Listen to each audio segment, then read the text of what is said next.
క్రైస్తలో జనవరి 20వ తేదీ 2020. ఈ రోజు దేవుని వాక్యం. ఆయన పరిశుద్ధ నామమును బట్టి అతిశయించుడి, యెహోవాను వెదుకువారు హృదయం నందు సంతోషించుదురుగాక. మొదటి దినవృత్తాంతముల గ్రంథం 16వ అధ్యాయం 10వ వచనం.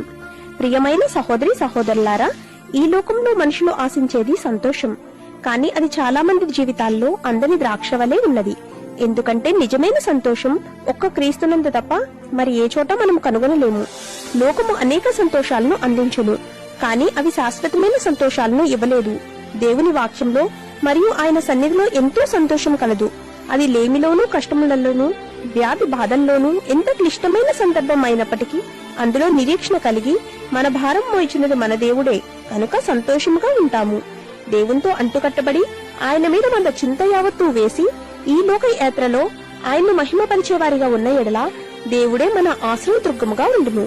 దేవుడు మనకు అట్టి సంతోషం ఇచ్చును కాక. ఆమేన్. God bless you.